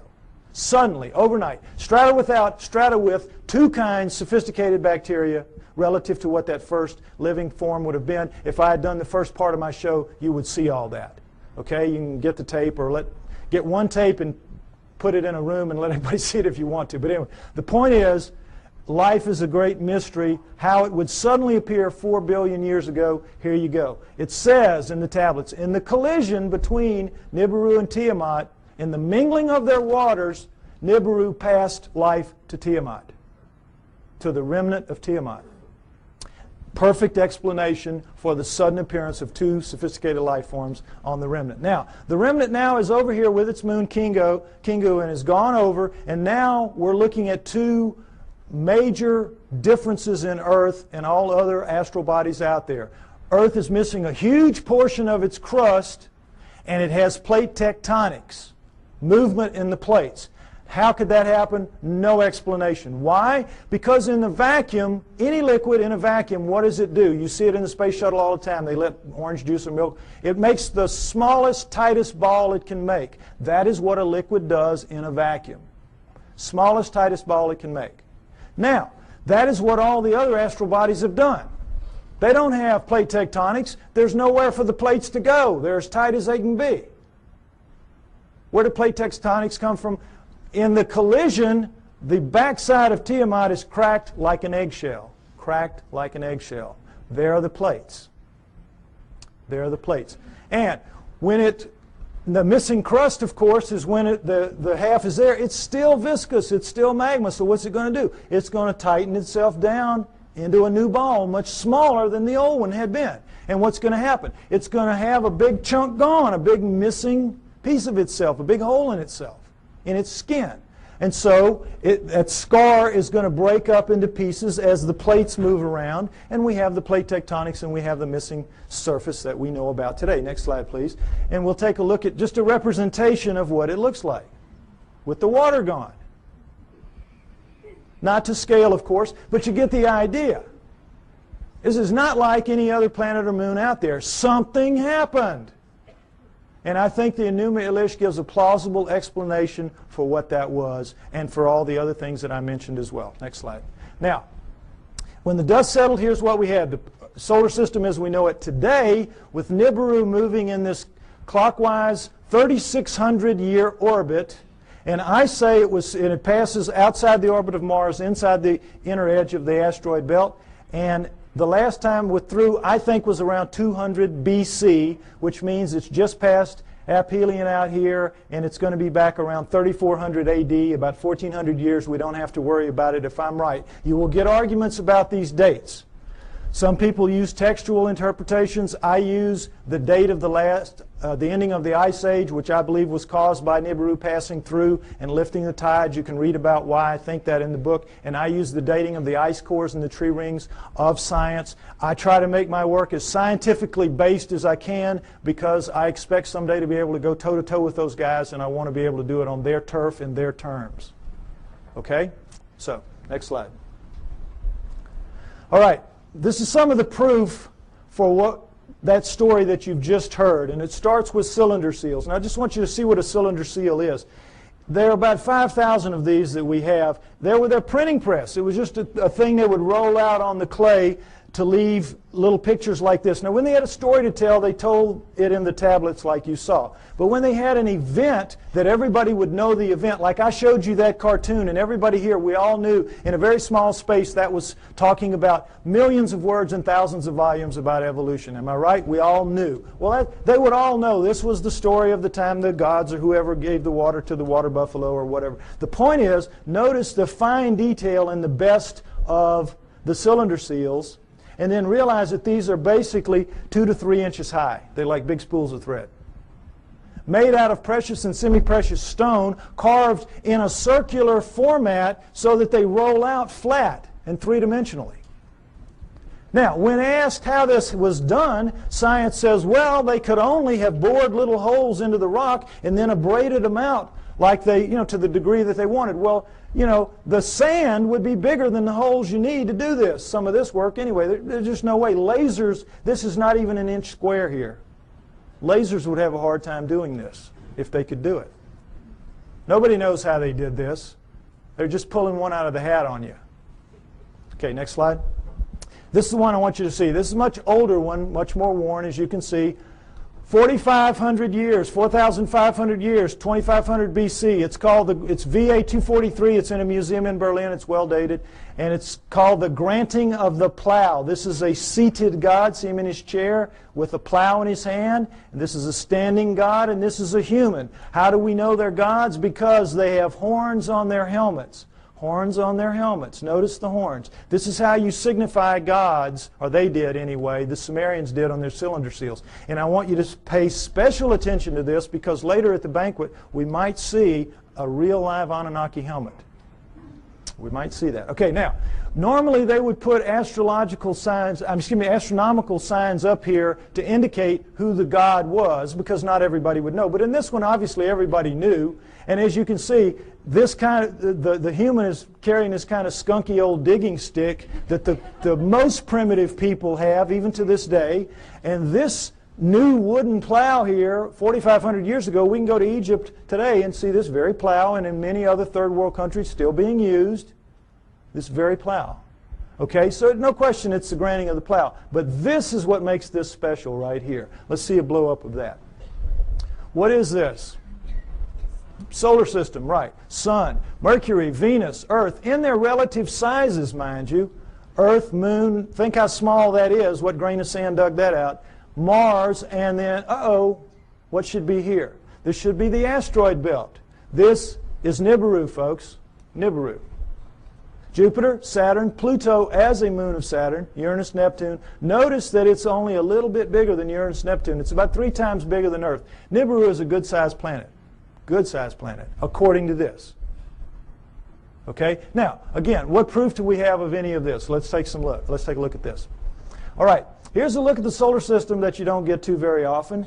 And did it occur to any of you that we were looking at a cylinder seal carved at 4,500 years ago that had Uranus in it that we only discovered in 1781 when our telescopes got good enough to see it? It had Neptune, when we discovered in 1846 when our telescopes got good enough to see it, and Pluto, which we discovered in 1930 when our mathematicians got good enough to tell our astronomers where to look for the thing because it was so small. What are the Sumerians doing knowing about that? Furthermore, what are they doing writing in one of their tablets that if you look at these two, Uranus and Neptune, in the heavens, meaning right out on them, they look like blue-green watery twins? When we didn't find that out, we thought they were just big old gas bags like Jupiter and Saturn until Voyager went out there in 86 and 89 and found that, lo and behold, they really are blue-green watery twins. What the Sumerians said 4,500 years ago. Furthermore, they didn't count the way we do. Earth was not the third rock from the sun for them. It was number 7. So that means they were counting from out here, and they were putting Pluto in its correct place. What are they doing with all that knowledge? Well, they make no bones about it. They say everything that we know, everything that we are, everything that we have comes from the people living on Nibiru. The people living on Nibiru came to Earth and gave us everything that we have, everything that we know, our great culture. Now, what's the proof of that? Is there any proof that any ancient advanced civilization was ever on Earth at any point in the dim or distant past? Yes, yes. The megalithic structures out there, the pyramids, Tiwanaku, Baalbek, Teotihuacan, Stonehenge, you name it, a couple of dozen of them. All of those are impossible for human beings to recreate today. And yet we are told in another one of these great fantasies that they were somehow created by people in ancient times, ancient Egyptians or ancient Sumerians or anybody. Somehow or other they did it. And it's just absolute malarkey. Impossible. Now, next slide. Some Egyptian scholars tried to prove it by getting down in with some pink granite here and wailing away with some stones for a few hours and tore their hands up and walked out of there saying, well, you know, we couldn't make much of a dent in it, but boy, you know, those old folks, they sure had a lot of time on their hands, and somehow they figured out a way to do it. Wouldn't give an inch after this. Wouldn't give an inch. It's ridiculous. Now, here's the stone they're working on. Next slide. Some of you may have seen this. This is an ancient 1,170-ton obelisk lies unfinished at the Aswan quarry. A crack rendered the stone unusable. It's pink granite. They were making it into an obelisk like the one you saw in Allen's slides. Okay? It's about 100 feet long. It's about 12 feet wide, 12 feet deep on the side. Imagine the Washington Monument just squared off. And it's pretty much done. But now let's move this from the Stone Age.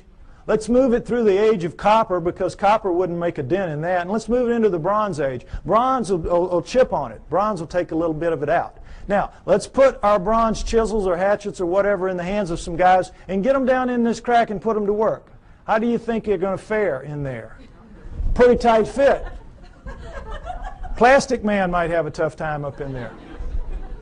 But the point is, they've got it pretty much done. They're working on the spire here.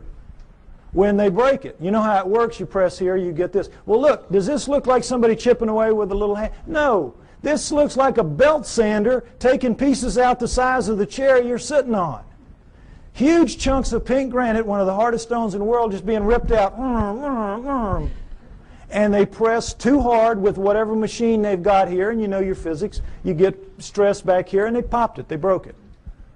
And they just said, whoops, we busted that one. And they just unhooked it and went somewhere else and left it for us to marvel at and wonder how they could have done it.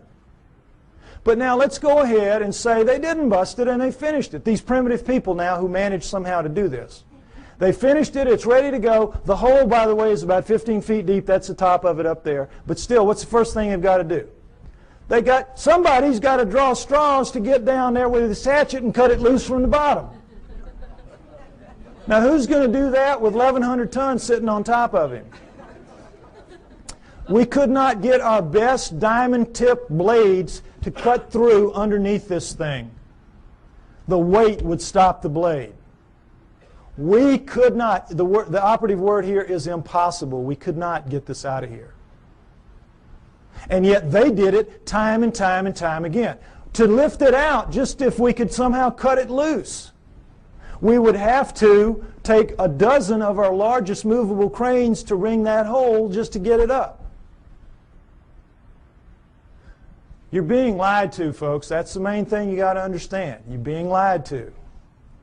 It's absolutely impossible for this one stone proves that none of the megaliths were made by those people in that era. And this, again, is not the biggest one. They have them in Baalbek twice that big. Okay? Next slide.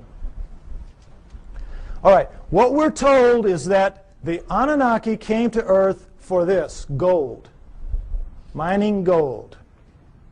And that originally, the story is, they landed in ancient Sumer, but not 6,000 years ago, 400,000 years ago, 430,000 approximately to be exact. 400,000 years ago they land in modern-day Iraq, and they set up shop in the Tigris-Euphrates Valley, and they call their home away from home, their home away from Nibiru, the Eden. You'll see a poster out there by my thing, Anunnaki over Eden. That's what that means. Because that poster is the Tigris River Valley that the symbol is rising above. That is where it was. That is where Eden was, according to them, and that comes down in the Bible as such. So they set up camp and they placer mined the gold out of those rivers. What do they need gold for? They needed to repair their atmosphere. And their rise to high technology, they had damaged that big, 3 times the size of Earth atmosphere, the same exact way we're damaging ours in our rise to high technology, and they ultimately had to repair it with very fine particulates of gold, like talcum powder, blown up into the stratosphere above it so it would ride above there and act as a reflector and an insulator from cosmic rays, which is, you see that on the masks of astronauts and in the capsule and all that. Gold is a wonderful stopper of cosmic rays. So that's what they had to repair it with. It's what we will have to repair it with. We'll have to do exactly the same thing when the day comes for us to have to face up to what we're doing to our planet. Okay? So they came, they placer mined out of the river, and all that is you put a tray in the water, you let the water sweep over, the water drops the gold into these cloth. Every few weeks you pick it up, and it's real easy. It's the way we do it now when we have the opportunity. But you tap out any stream system, ultimately, and they did. After about 150,000 years, they had tapped it out.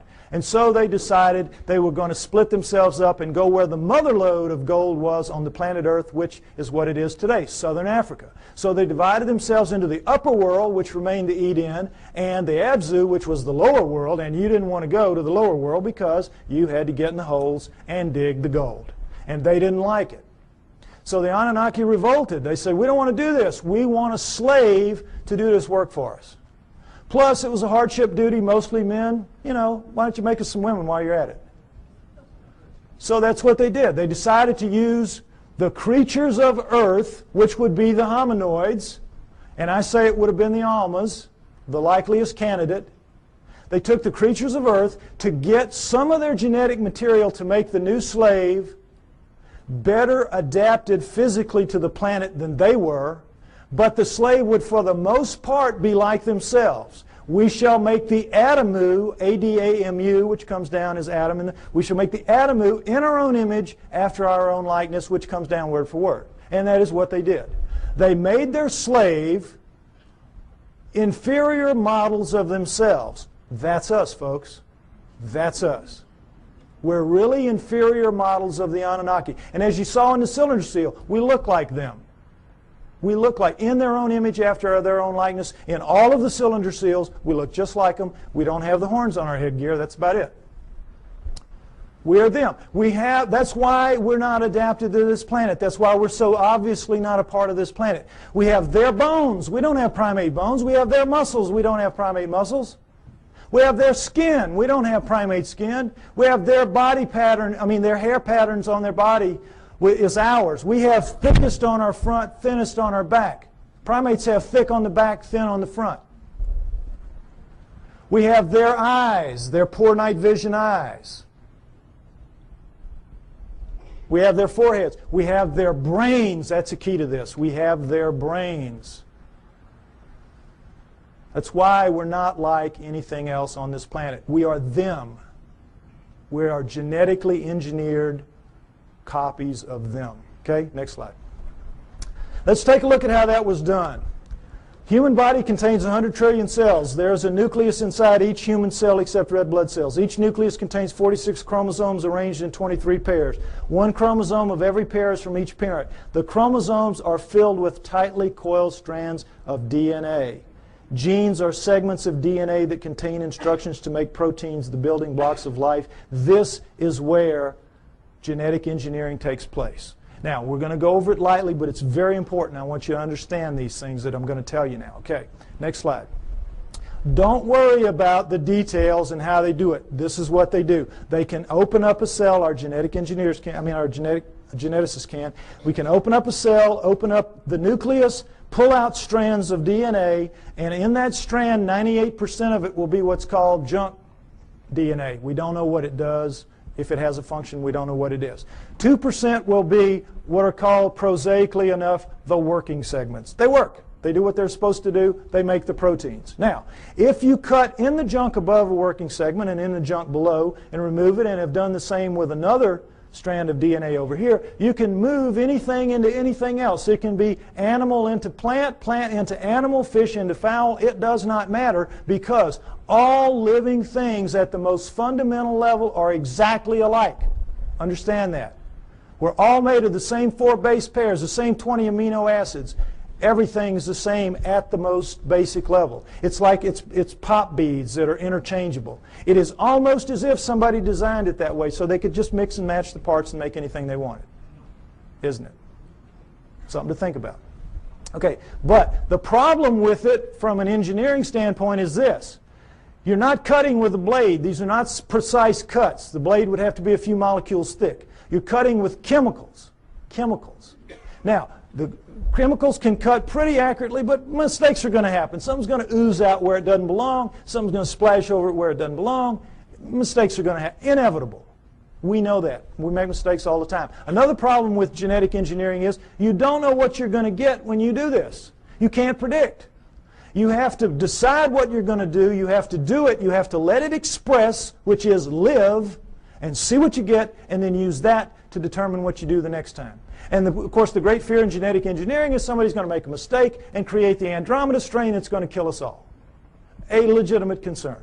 Although everybody's very careful, and I'm not too worried about it. But mistakes do happen because all of this is so incredibly microscopic. It's out of the nucleus of your cells. Imagine how microscopic it is. But don't try to figure it out. I can't even figure it out. It's really complex. But they do it. Okay. Understand that. Now, with that in mind, let's look at some of the proofs that I say indicate very clearly that we are, in fact, what the Sumerians say, a genetically engineered species by the Anunnaki. Next slide. Okay, here we go. The cerebral cortex is the deeply convoluted surface region of a brain that is most strongly linked to intelligence, lower right. It's the stained part out here. If you peel that off of the brain of a rat, it will cover a postage stamp. Peel it off of a monkey, it'll cover a postcard. Peel it off a chimp, it'll cover a sheet of typing paper. Peel it off of us, and it'll cover 4 sheets of typing paper. Now, you can see this is a transition. This is clearly a transformation. Now, there's some weird things about it. These guys are using all they've got. All they've got. We're using 1/2 of 1 page in a very different way than they are using what they have. 1/2 of 1 page. How do we know? We all know. We use about 10% of our brains. We know that from the studies done with idiot savants. You know that. And we know there are thousands of miles of neural network in our heads not being used. We don't know why. We don't know why. I'll tell you why. We shall make the atom who's strong but not too strong, smart but not too smart. They sealed it off genetically at the 10% mark or wherever it is. We don't know exactly where it is. But wherever it is, they sealed us off. You don't want your slave to be anywhere near as smart as you. You, in fact, want your slave to be so decidedly inferior to you that you never have to worry about treating it like a slave. So they engineered us to be really clever to ourselves, but for them, we were smart enough to talk, take instructions, act with a little bit of ingenuity and self-reliance. They could turn things over to us and kind of let us take over and do it. They gave us just enough to be wonderful in our own eyes, but be pond scum relative to them. It's what they did. So, it's pretty clear in as much as that, and now understand with the idiot savants, for those of you that don't know the proof about this, idiot savants get some beam of light in the damage to the good 10. They get some beam of light and it will strike somewhere in the other 90%. You all saw Dustin Hoffman in Rain Man, remember? Well, they get it in math, they get it in music, they get it in sculpture, art, whatever, wherever it strikes. Now, if there's just one, we could say, well, that's a freak of nature. But we've had lots of them, lots of them. So we know that all of this is out there. It's in our heads. We just can't access it. We just can't use it. But if it wasn't in our heads, it wouldn't be in their heads. So we know that it happened. They have no idea how. Well, I say that the Anunnaki did it deliberately, and that makes sense to me. Next slide. Okay, mitochondrial DNA, late 1980s, you might remember this. In humans, over 99.99% of a cell's DNA is packed into the cell nucleus, with a small amount occurring outside the nucleus in small structures called mitochondria. That's these babies right here. They're about 16,000 base pairs long. Now, when you have a mixing and a mating, the DNA in the nucleus mixes. But with the mitochondrial DNA, it does not. Sperm doesn't have mitochondrial, eggs do. And so females pass it down intact generation after generation. Well, when this was figured out in the 70s, boy, the botanists and the geneticists said, great, now we can go and find out if the split from the common ancestor was closer to 8 million years or closer to 5 million years. Remember that? We're going to now pin it down. It's going to be one or the other. We're going to figure it out. So they went out and they took the mitochondrial DNA of women all around the world, every race, every creed, every culture, every country, and they brought them back to the lab and they started working on them. And when the answers came in the late 1980s, it was not 8 million years ago. It wasn't 5 million years ago. It was way the heck down to 200 to 250,000 years ago, and that's all. We don't exist genetically beyond 200 to 250,000 years. And of course, needless to say, the anthropologists said, you guys are nuts. We've got these skulls showing, these bodies showing, these prehumans showing that we go back millions of years. What's the matter with you? And the geneticists said, we couldn't have been wrong that many times. Impossible. We'll do it again. And they have. They've done it. It always comes out the same. Outside 250,000 years ago. That's it. We're brand spanking new. Brand new on this planet. Now, there's still a lot of people, there's still a lot of people that will not accept that. A lot of people that will not accept that. But it is true, and it is becoming more and more acceptable, for as outrageous as it is. Now, not only do we know when we were created, we know where. Where? Because the oldest of us consistently kept coming in southern Africa. Next slide.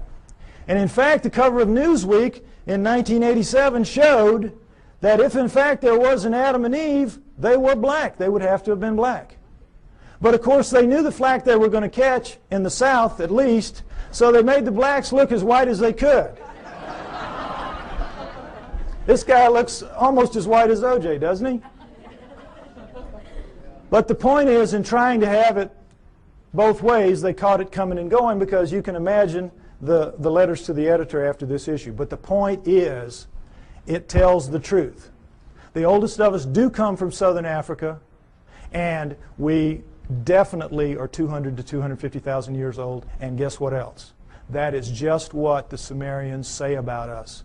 That the Anunnaki created us around 200 to 250,000 years ago in southern Africa to dig their gold.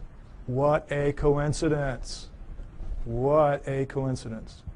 Okay, next slide. Okay, what happens when a creature is born in the wild severely screwed up physically? What happens to it? Dies, right? Parents will kill it. They will not put that defect into the gene pool.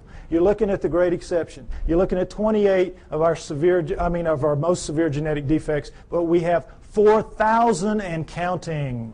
4,000 and counting. Now, we're only 200, 250,000 years old. We shouldn't have one. We've got 4,000 and counting. How did it happen? Cutting and splicing process mistakes. Cutting and splicing, oops, made a mistake. Cutting, splicing, oops, made a mistake. They don't care. They're making a slave. They're not going to fix the mistakes. What do they care if it's 1 in 100 dies from the problems? If it's 1 in 10, they don't care. They're making a mistake. They're making a slave.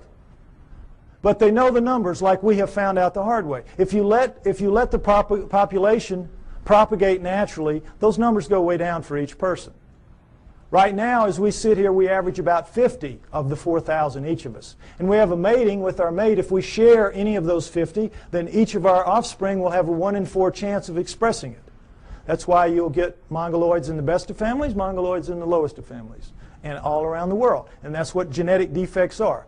In the wild, you will get 2-headed calves and 6-legged goats. That's a sperm-egg misconnect. That's not something that you see steadily on and on. A little gem like spina bifida, which is not going to let you live to adulthood, nor is it going to let you reproduce if you do. What's that doing in a gene pool? It was all put there, folks. Put there. No question. Next slide. Okay, here we go, the chromosome match. It's kind of hard to see, comparison rather. Humans, chimpanzees, gorillas, and orangutans right here. And you see how similar they are. And as we know that between humans and chimpanzees, there's 99% similarity in the DNA and 98% with gorillas. And it's like, oh, well, then that we're just kissing cousins. That's as close as you can be. We're almost the same thing.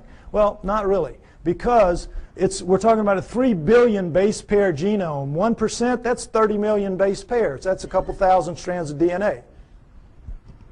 If you know what you're doing, that's a lot of change.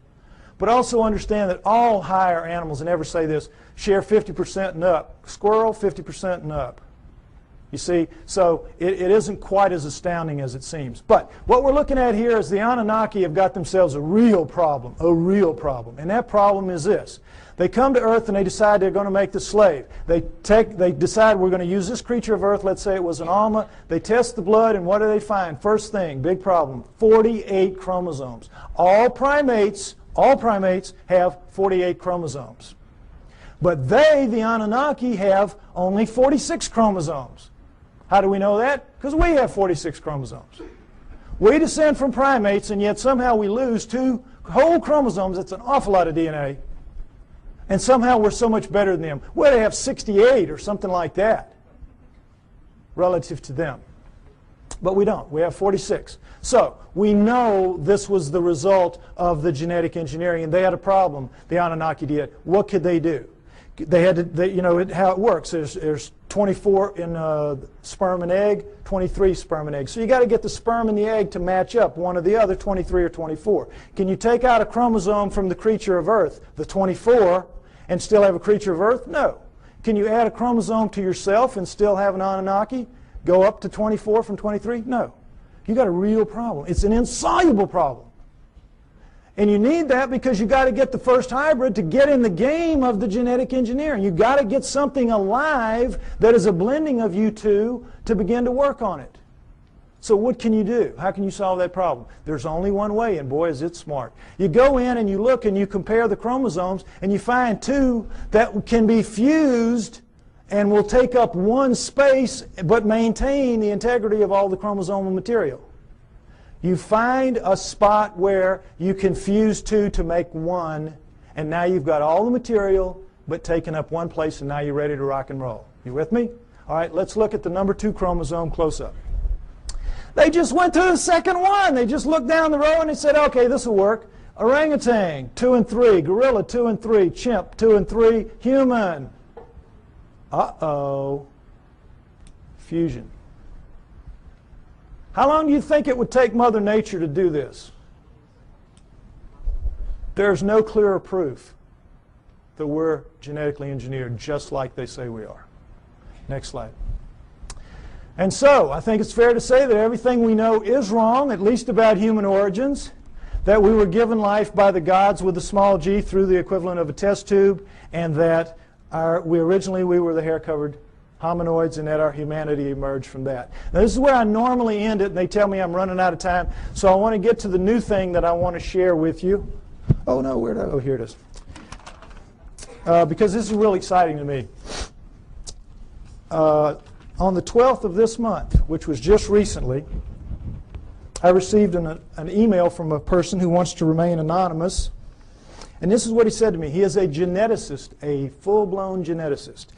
And he says, "Dear Mr. Pi, I agree with your conclusions and will give you a few hints, if you wish, as a DNA deep throat. First, look up the huge discontinuities between man and the various apes for whole mitochondrial DNA, genes for the Rh factor, and human Y chromosomes, among others. Regarding number 3, the chromosomes, I refer you to K.D. Smith's 1987 study titled Repeated DNA Sequences of the Human Y Chromosome. It says most human Y chromosome sequences so far examined do not have homologs, which are similar sequences, on the Y chromosomes of other primates. Human female DNA does look somewhat ape-like, but not the male Y.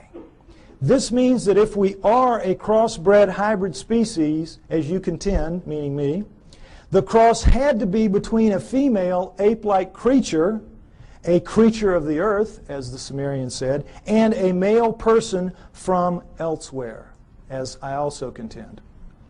He goes on to say, what the evolutionists do is find certain genes which look very similar between man and ape, then they make a tree of descent while ignoring those huge impassable abysses of difference elsewhere. Also, by certain methods of DNA dating, one can tell that numerous genes have been recently added to the human genome. If workers in my field were to say such things openly, we would be ostracized, as I also contend, and forced to live in a tent. Any work along these lines would be rejected without any form of appeal. So what can we do? Sincerely, DNA Deep Throat. Now,